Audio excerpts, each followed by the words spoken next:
I disowned my father over lemon butter halibut and crystal water glasses. The luncheon was held at a restored estate outside Charleston, the kind of place with white columns, clipped hedges, and staff who moved like they had been trained not to breathe too loudly. Denise had chosen it because she said it felt dignified. Blake liked it because men like him always like rooms that look expensive without needing to say so. My father, Victor Harper, arrived in a Navy suit that had probably lasted longer than most marriages in that room. He looked calm, which irritated me before he even sat down. 2 families filled the long private table. My mother was glowing in pale silk. Blake sat beside her with one wrist resting near his wine glass, gold cufflinks catching the noon light.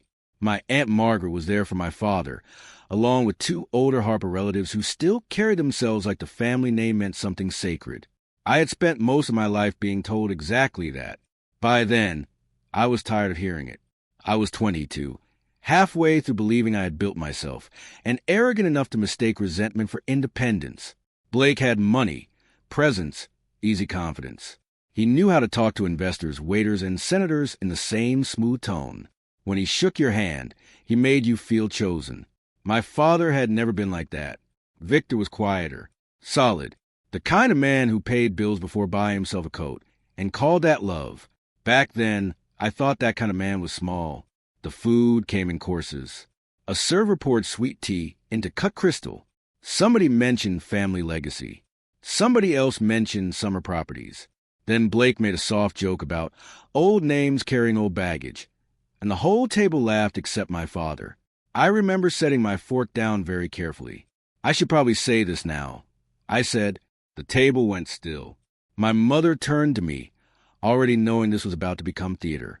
Blake leaned back, almost proud. My father just looked at me with that same unreadable expression that used to make me feel like a child. I don't want anything to do with the Harper name anymore. I said, I'm done carrying it like it means I owe anyone something. No one interrupted. That made me bolder. I respect a man who actually built a life worth admiring. I said, glancing at Blake, if I've ever had an example of what a father should be, it wasn't sitting across from me. My mother inhaled sharply, but Blake placed a hand over hers like he was managing the room. I could feel my pulse in my throat. I wanted anger. I wanted Victor to rise to it. I wanted proof that I had won something. Instead, he reached into the inside pocket of his jacket and removed a folded document. No drama, no shaking hands, no lecture. He slid it across the table until it stopped beside my plate. If that is truly how you feel, he said, you should put it in writing. I gave a dry laugh. Gladly. I barely read the page. I saw words like acknowledgement, voluntary declaration, permanent renunciation, legal language, family language. I was too busy feeling righteous to care. Blake nodded once, as if to tell me to go ahead. My mother looked nervous now, but she said nothing. I signed at the bottom in full view of both families. Victor watched me do it, then turned the paper around, checked the signature, and folded it with precise hands. Thank you, he said. That was all. No argument, no pleading, no warning. Just those 2 words, calm as a locked door. I left Charleston before dessert was served. The road to Savannah stretched out in long bands of heat and marsh light, and for most of the drive I kept both hands on the wheel because I did not trust myself to do anything else. Ryan's signature was in the leather folder beside me, neat and sharp, like he had signed for a dinner bill instead of cutting himself out his own bloodline. What stayed with me was not what he said. It was how easily he said it. Blake got the performance. Denise got the satisfaction. The table got its scandal. I got confirmation of something I had been refusing to name for years. By the time I crossed into Georgia, I was no longer thinking about the luncheon. I was thinking about a boy with skin knees and an untucked school shirt, waiting on the curb outside St. Matthew's with a backpack too big for his shoulders. When Denise left, she called it a retreat, a wellness reset. That was a phrase she used while packing linen dresses into hard-shell luggage, and talking about spiritual alignment, like motherhood, was a scheduling conflict. Ryan was 9. I told him she needed rest. Then 2 weeks became 2 months, and 2 months became postcards, excuses, and silence. Later, I learned there had been no retreat. There was a rented villa, a different man, and a different life she had already started trying on before she walked out the door. So I raised him alone. I learned school calendars, lunch rotations, fever medicine, science fair deadlines, orthodontist payment plans. I sat through parent nights in wrinkled work shirts because I came straight from my second job. I spent nights at St. Joseph's Hospital in molded plastic chairs when he had pneumonia at 12, waking every hour when his breathing changed.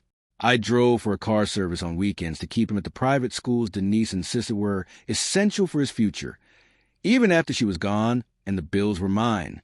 He never saw the arithmetic behind his life. That was the point. He saw pressed uniforms, tuition paid on time, lacrosse camps, clean sheets, stocked refrigerators, the right shoes when the other boys got new ones. I made sure of it. I thought if I kept enough weight off his shoulders, he would grow straight. Instead, I may have raised him to confuse sacrifice with obligation. The truth is a betrayal did not begin in Charleston. It began in quieter places. In the first time he flinched from my old sedan when Blake arrived in a Range Rover. In the first time Denise laughed at my jacket and Ryan laughed with her. In every moment he learned that steadiness looks unimpressive beside money if a weak character is doing the measuring. By the time I turned into my driveway in Savannah, the sun was low and copper-colored. I sat in the car for a full minute before picking up the folder. I had not lost my son that afternoon. I had lost him years earlier. Charleston was only the first time he signed his name to it. I did not turn on the lights when I entered the house.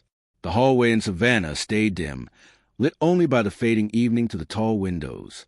I loosened my tie, set the folder on the console table, and walked straight past it. There was no urgency. That part had already been handled.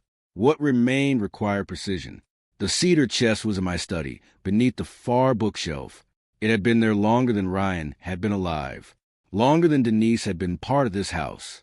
Most people would have thought it was decorative, something inherited, sentimental, irrelevant. It was not. I knelt, opened it, and the smell of aged wood and paper rose up immediately. Inside were documents wrapped in linen, each one labeled in a careful hand that predated me. Harper records, agreements, amendments, structures that had been built slowly, quietly, across generations of men who understood one thing very clearly. A name only has value if it can be protected. I removed the charter first. The original was older than the house, revised every few decades but never rewritten. Families like mine did not survive by being loud. They survived by writing rules no one thought to look for. Then I took out the updated trust file. That one was mine. I had revised it 8 years ago, not long after Denise disappeared, and Ryan started looking at me like I was something temporary. I remember sitting at the same desk, late at night, reading through clauses that most people would skim past. Identity, representation, public association, and one line that most would never notice unless they were looking for it. A renunciation clause. Not dramatic, not aggressive, just precise. Any direct descendant who voluntarily and publicly disavowed the Harper name, identity, or familial association, especially in the presence of witnesses, would trigger an automatic restructuring of all trust-linked benefits, rights, and future claims. No confrontation required. No court battle necessary. Just activation. I unfolded the paper Ryan had signed at the luncheon and placed it beside the clause. The language aligned cleanly. Public setting. Witness declaration. Written confirmation. Complete. I sat back in the chair and read both documents again, slowly. There was no anger in it. That part had burned out years ago and left something colder behind. This was not punishment. It was enforcement. Ryan believed he had made a statement. What he had actually done was finalize a process that had been waiting for him to make that exact choice. I closed the folder, returned the charter to the chest, and locked it. Then I stood, walked back to the console table, and picked up my phone. I did not call from it. Instead, I stepped into my office, shut the door, and reached for the secure line, installed years ago for matters that required discretion. Elaine would understand what needed to happen next. And by the time Ryan realized what he had signed, there would be nothing left to argue about. Elaine answered on the second ring. "Victor," she said, her voice level, already alert. You don't use this line unless it's final. It is, I replied. There was a brief pause. Not hesitation, calculation. Signed, she asked. Yes. Public setting. Multiple witnesses. Voluntary. Explicitly. Another pause. I could hear paper shifting on her end, a keyboard waking up. Then we proceed, she said. No sympathy. No surprise. That was why I had kept her for 20 years. I gave her the details of the luncheon. Names. Location. Context. She didn't interrupt once. By the time I finished, she already knew which mechanisms to activate. We'll start with internal flags, she said. Quietly. No notifications yet. Good. The Education Trust will be the first to go, she continued. Then healthcare access under the family umbrella. After that, we move into asset-linked eligibility. Timeline. Immediate initiation. Staggered execution. That was exactly what I wanted. Not a single explosion. A sequence. I sat at my desk while she worked, listening to the soft rhythm of keys through the line. Outside, the last light disappeared completely, leaving the room in a controlled, deliberate darkness. Ryan currently has access to the Charleston endowment account tied to his university, she said. That gets revoked within 48 hours. Do it. Medical coverage. He's still under the extended Harper policy. That will terminate at the next review cycle. We can accelerate if needed. Let it phase, I said. I don't want noise yet. Understood. She paused again, then continued, her tone slightly sharper. The larger issue is equity exposure. I already knew. Ryan had never understood that the Harper name was not just symbolic. It was structural. Quiet shares, voting rights, access points that didn't look like wealth unless you knew where to look. He is listed as a future beneficiary in the Coastal Shipping Group, she said. Non-controlling, but still significant. Remove him. That requires board acknowledgement. They'll get it. Another few seconds passed. It will also affect property privileges, she added. The Blue Ridge cabin, Savannah Holding, the Boston residents' access. All of it, I said. No hesitation. She exhaled once, softly. Not emotion, just acknowledgement of scale. Once this begins, she said, there's no partial reversal. I'm aware. And if he challenges it, he won't have standing. That was the point. Silence settled between us for a moment. Then she spoke again, quieter this time. You planned for this. Years ago. I assumed as much. I leaned back in the chair, looking at nothing in particular. This isn't retaliation, Elaine. I know, she said. It's enforcement. Exactly. She finalized the first set of instructions. I'll initiate the sequence tonight, she said. By the time he notices, it won't be one change. It will be a pattern. That's what I want him to see. Gradual loss? No, I said calmly. Structure disappearing. Because that was the difference. Money can be replaced. Structure cannot. When the call ended, I didn't move for a while. Somewhere in Tampa, I knew exactly what Ryan was doing. Celebrating, posting, performing the version of himself he thought he had chosen. He believed he had stepped into something bigger. What he didn't understand was this. He had just stepped out of everything that had been holding him up, and the fall had already started. By the time the first removal went through, Ryan was already celebrating. I didn't need to guess. I watched it unfold in real time. Elaine had set up silent monitoring alerts tied to public mentions. Not intrusive, just observant. When your name has weight, people tend to announce when they walk away from it. Ryan did exactly that. The first post went up an hour after the luncheon. A photo from his state lawn. White columns behind him. Sunlight hitting just right.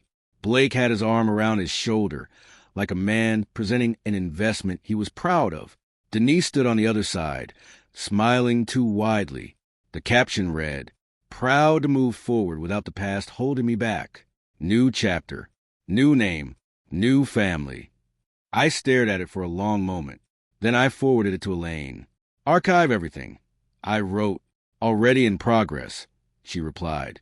It didn't stop there. By evening, they were on a yacht off Tampa. Blake's yacht, White hull, polished deck, the kind of setting designed for photographs, not reflection. Champagne bottles, sunset angles, laughter that looked louder than it probably was. Ryan posted again. A video this time. I chose the man who showed me what success actually looks like, he said into the camera, glass in hand. Some names don't deserve to be carried. Blake laughed behind him. Denise leaned into frame, approving. I watched it once. Then I sent it. Add this, I told Elaine. Done. Every post. Every caption. Every comment thread where Ryan doubled down, explaining, clarifying, reinforcing the narrative he thought he was building. Voluntary. Public. Unambiguous. Exactly what the clause required. What Ryan didn't understand was that intent matters less than documentation, and he was documenting everything for us. Elaine's team began compiling it into a structured record, timestamp captures, verified accounts, cross-reference witnesses from the luncheon tied to the same narrative online. Clean, organized, final. By the second day, Ryan wasn't just celebrating. He was performing. Photos with Blake at the helm of a yacht. A slow-motion clip of him stepping onto the deck with sunglasses and a drink. Music layered over it like he was introducing himself to a new life. Comments flooded in. Upgrade. Level up. Respect for choosing success.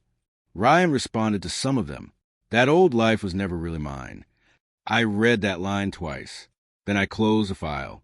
Because that was the moment it stopped being about a document. It became a statement of identity.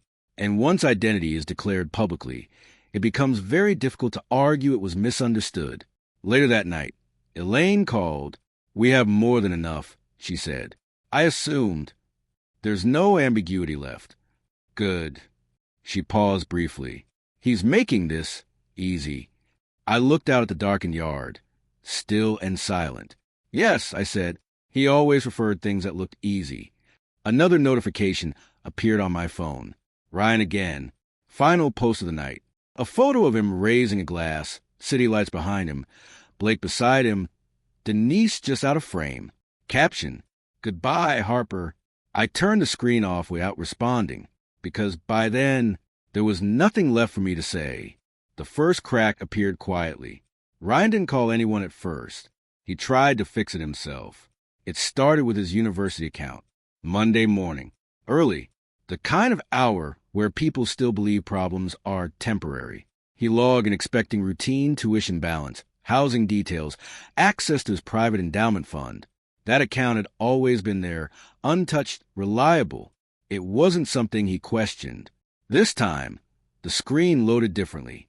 Restricted. At first, he thought it was a system error. He refreshed. Logged out. Logged back in. Same result. Then he opened the financial tab. The endowment line gone. Not reduced. Not delayed. Removed. There was a short notice in its place. Funding source no longer active. Please contact administration. That was the moment confusion turned into something sharper. Ryan made calls. Fast ones. Administration redirected him. Financial office gave him a number. The number led to a recorded message about changes in sponsorship structure. No one gave him a clear answer, because no one there had one. By midday, he was pacing. Denise noticed first. She had been sitting in Blake's Tampa house, scrolling through comments, still riding the afterglow of the weekend. When Ryan told her, she dismissed it immediately. It's probably a delay, she said. Those accounts don't just disappear. Ryan didn't respond right away, because deep down, something wasn't aligning. Things like that didn't just disappear, not without reason. Blake stepped in next, calm, confident. I'll have someone look into it, he said, already reaching for his phone. Probably a clerical issue.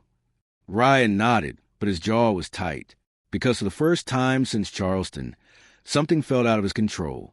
The call came an hour later, not from the university, from Elaine's office. Denise answered. Her expression changed within seconds. Excuse me, she said, sitting upright. Ryan watched her closely now. Yes, he's here, she added slowly. You can explain it to both of us. She put the call on speaker. Elaine's voice was precise, neutral, almost clinical. This is a formal notification regarding Ryan's status under the Harper Trust structure, she said. Ryan frowned immediately. What status? He asked. Elaine didn't react to the interruption. Following a signed and witnessed declaration of voluntary renunciation, she continued, Ryan Harper has been removed from all trust-linked benefits, effective immediately or pending scheduled execution. Silence.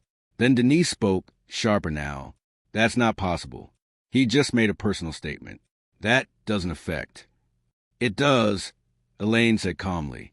The declaration was public, documented, and confirmed in writing. It meets all conditions required to activate the relevant clause. Ryan stepped forward. What clause? He demanded. There was a brief pause. The one tied to family identity and eligibility.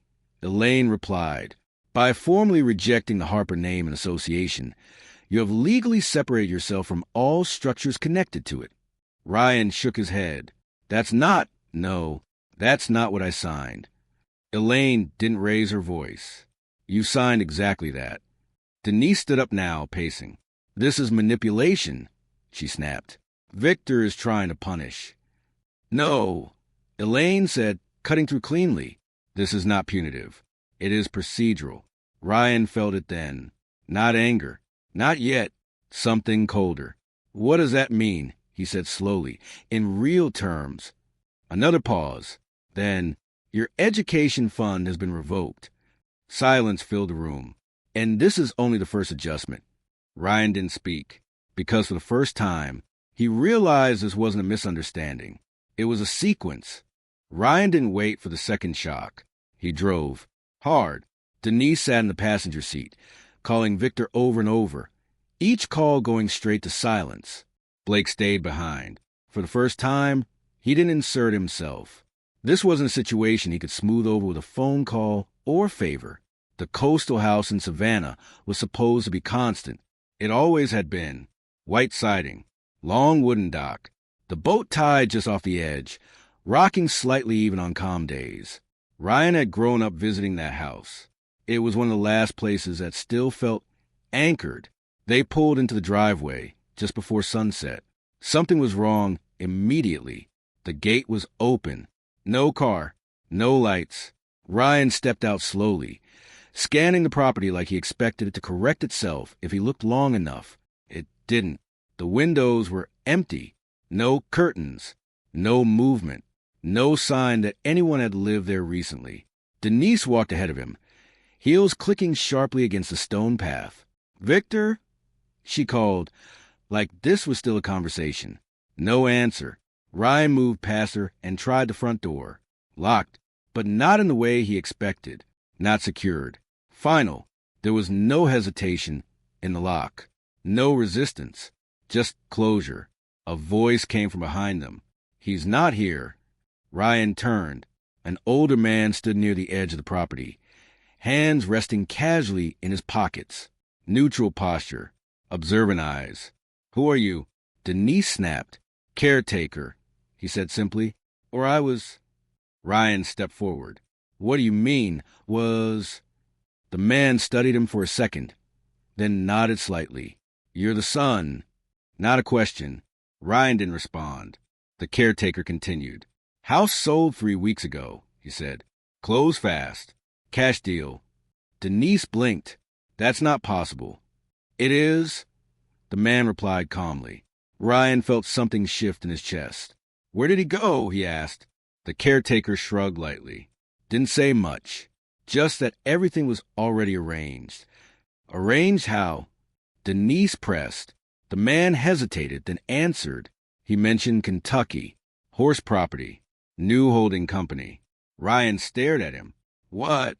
The caretaker gave a small, almost sympathetic look. He'd been preparing for a while, he said. Paperwork, transfers, clearing out assets. Quiet work. Months of it. Months. Ryan didn't move, because that word landed harder than anything else. Months. Not days. Not after the luncheon. Before it. Denise stepped back slightly, her confidence cracking. That doesn't make any sense, she said. Why would he? But Ryan already knew the answer, or at least part of it. He walked past them, down toward the dock. Except the dock wasn't the same. The boat was gone. The ropes were gone. Even the small details, chairs, storage boxes, the old cooler, had been cleared out. Nothing left behind. No traces. Just water. Ryan stood there, staring out at it. And for the first time since Charleston, he wasn't thinking about what he lost. He was thinking about what Victor had done. Planned. Executed. Disappeared. Without saying a word. Behind him, Denise was still talking. Still trying to rationalize it. Still framing it as overreaction, punishment, something emotional. But Ryan wasn't listening anymore, because a different realization was settling in. Cold, precise. This wasn't revenge. This was preparation. And whatever came next, Victor had already moved 3 steps ahead of it. The invitation arrived anyway. Nashville, black tie, charity auction. Ryan almost didn't go, but Denise insisted. "You can't disappear now," she said, adjusting her bracelet in the mirror. "That's exactly what Victor wants. You show up. You act like nothing's changed." Blake agreed, but more carefully this time. "Perception matters," he added. "Control the narrative." Ryan said nothing, because by then the cracks had spread. The university fund was gone. 2 accounts had quietly stopped responding. A call about healthcare coverage had ended with a phrase, "status review pending."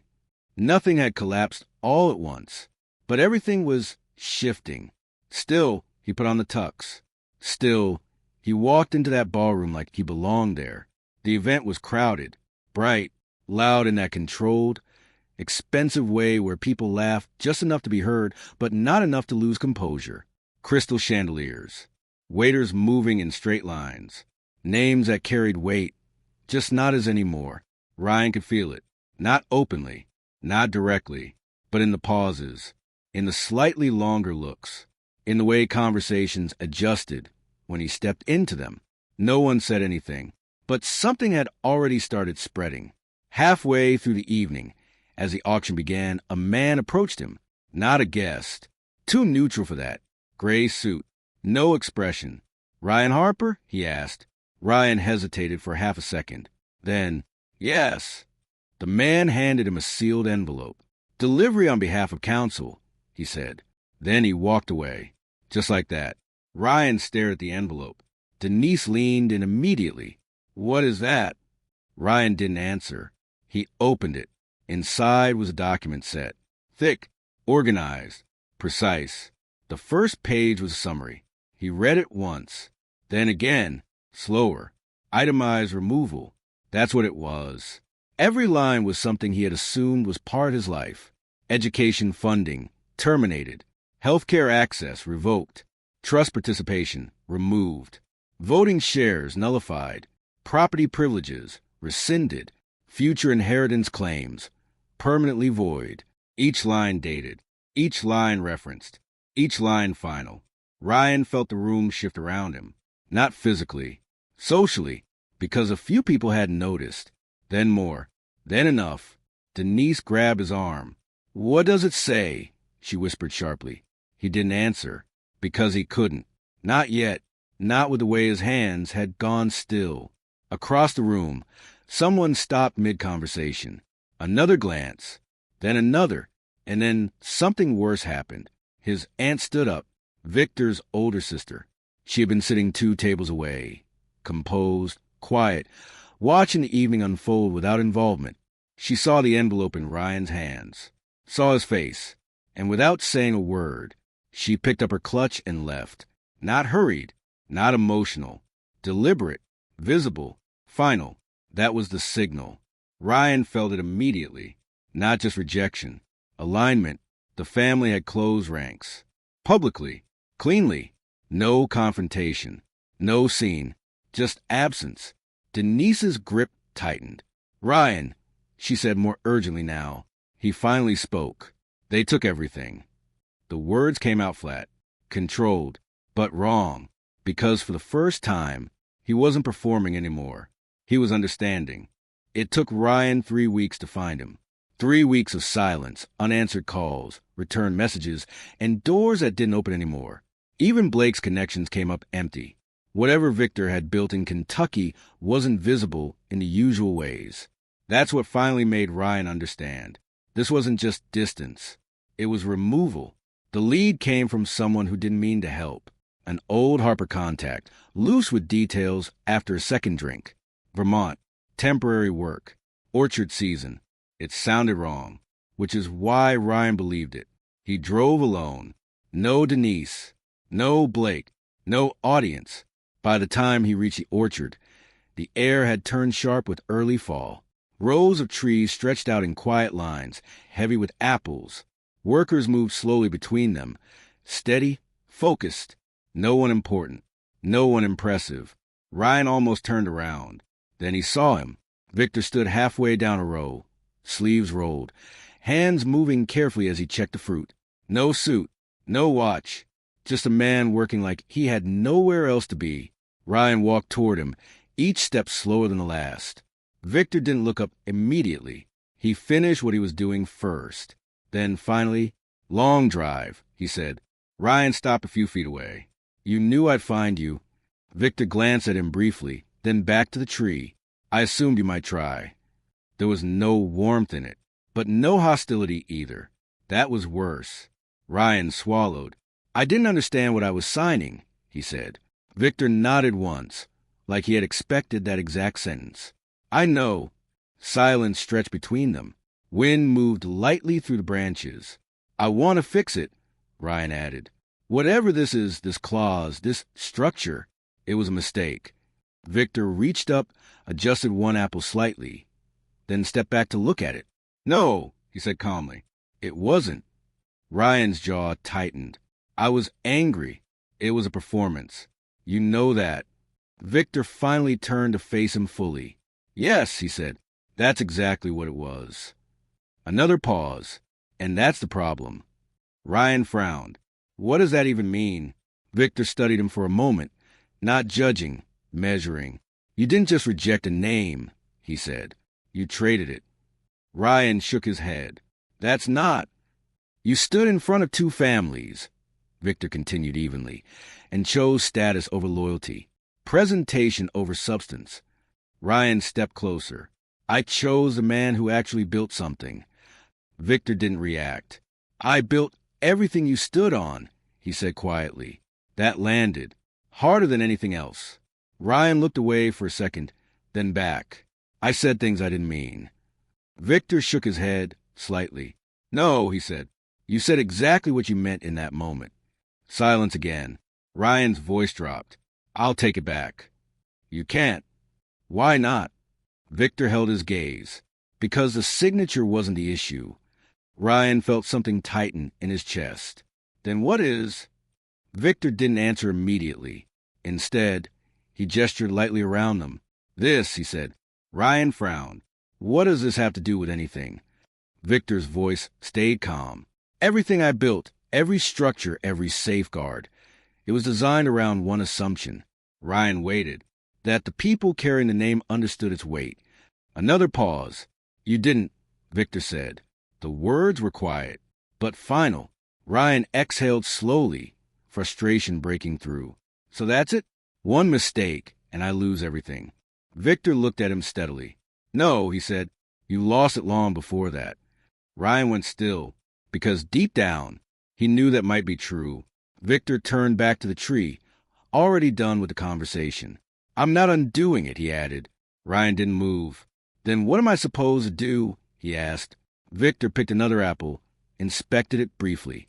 Then, "Build something of your own." No anger, no advice, just a statement. Ryan stood there for another few seconds, waiting for something else. There was nothing, and for the first time, he understood there wouldn't be. The meeting in Boston started at exactly 9.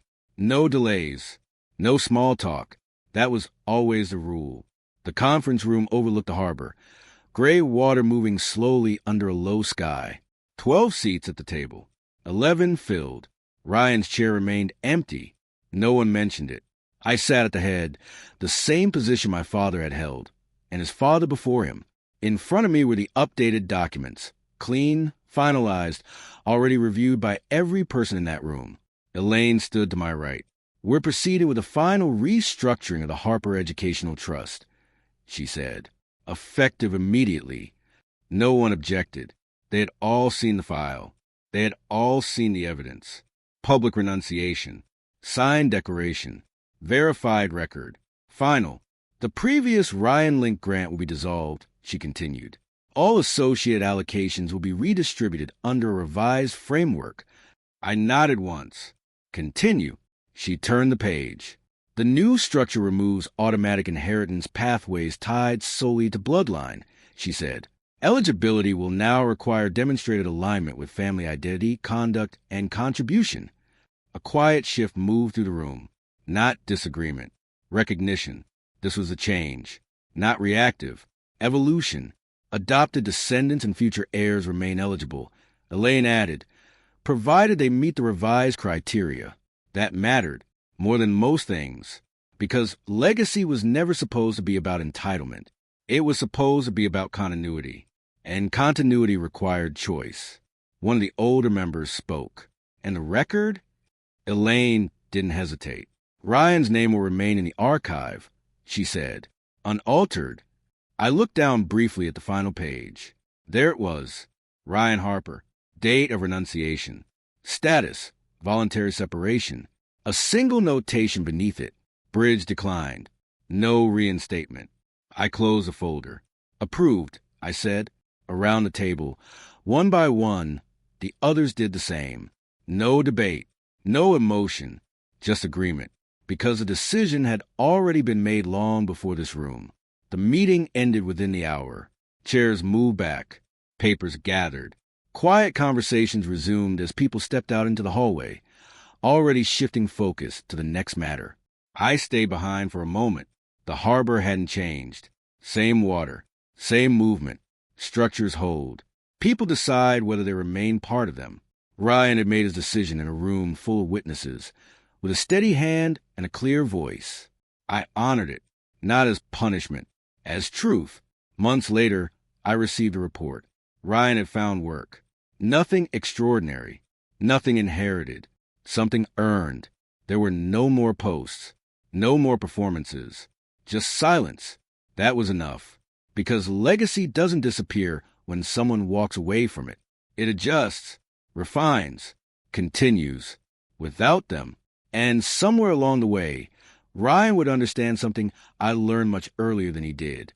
A bridge is only valuable while you are still willing to stand on it.